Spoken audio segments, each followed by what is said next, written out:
Ace.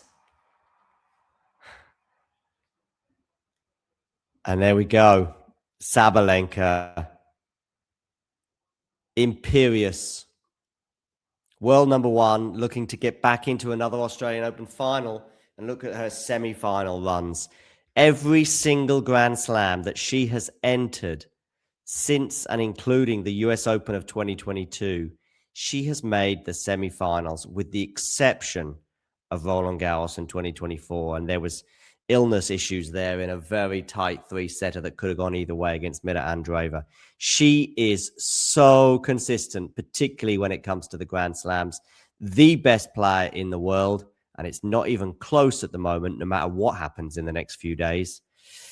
She's obviously going to be playing the winner of Aryna Sabalenka and Coco Gauff, which is coming up later on today. I think that's an intriguing clash.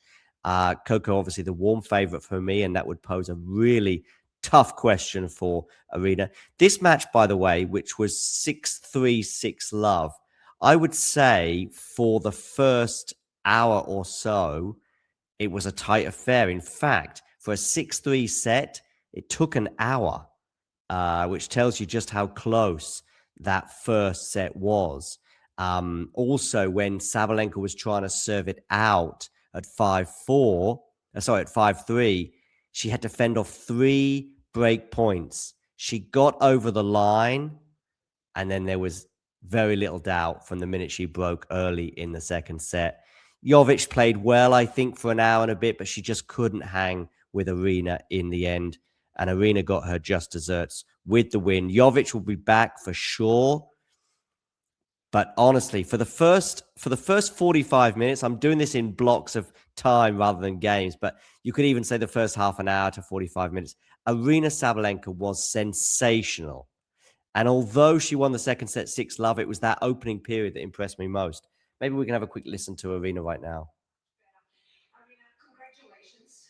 Tough match against an 18-year-old up and coming, a teenager in the quarterfinals, but you played phenomenal tennis out here. Did it feel like that? Yeah, these teenagers tested me in the last couple of rounds. Incredible player.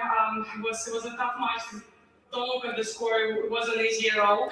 She played incredible tennis, pushed me to like one step better level, and I'm super happy with the win. It was a tough battle. This is your 4th year in a row you're making the semi-finals. Here, of course, you won 2 of the last 3. Come on, what is it? Why do you play so well here? That's obvious. It's all because of you guys. You guys bring the best atmosphere, and every time I'm playing out here, I know that you're gonna bring the vibe, and I will really enjoy every moment out here. And thank you for your support throughout these years. And I hope to get more and more support each time I'm competing out here.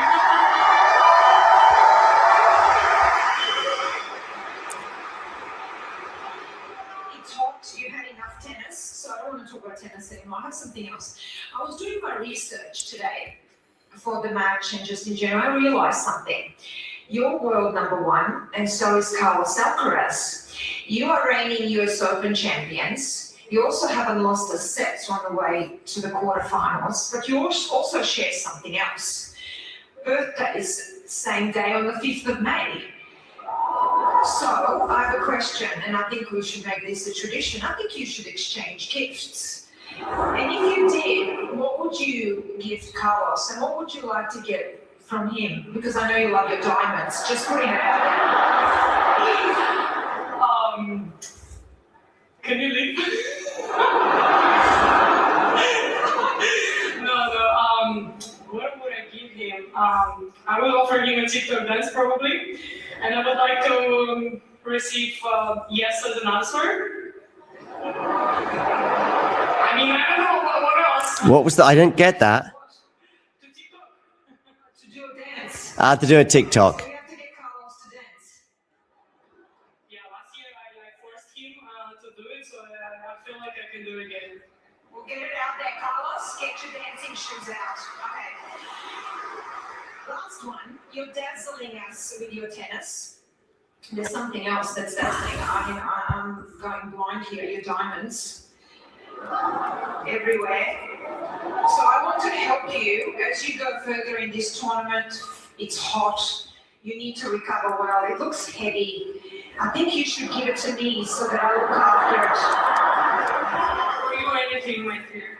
Oh, really? Do I want to know how much this costs? Well, a lot. Wait, Take me of this. Yeah. can you help me? Sure. Can I just ask? I don't want to know how much it costs, but do we have insurance? I'm pretty sure we do. You trust me this much? Yeah, I know you're gonna give it back to me. Wait, oh my god. Oh, Nice. Oakley dokley. Well, enough of watch sharing and exchanging of gifts and ideas for Carlos Alcaraz. Yeah, Sabalenka once again into an Australian Open semi-final. We can maybe have a quick look at some of the stats on offer from this encounter. Of course, the key stat in 1 hour and 29 minutes, which for a 6-3-6 love, 1 hour 29 is actually quite lengthy. It was all about that final game, wasn't it, at the end of the first set where Sabalenka was struggling to get over the line, but eventually did. She hit 7 aces to Jovic's 1. She did hit 3 double faults as well. She'd obviously like that to be a little bit fewer. But look at that. When she got her first serve in today, she was winning 83% of those first serves. Both players on the second serve, by the way, were struggling, but I think it was as much down to the incredible returns that we were seeing from both Sabalenka and Jovic.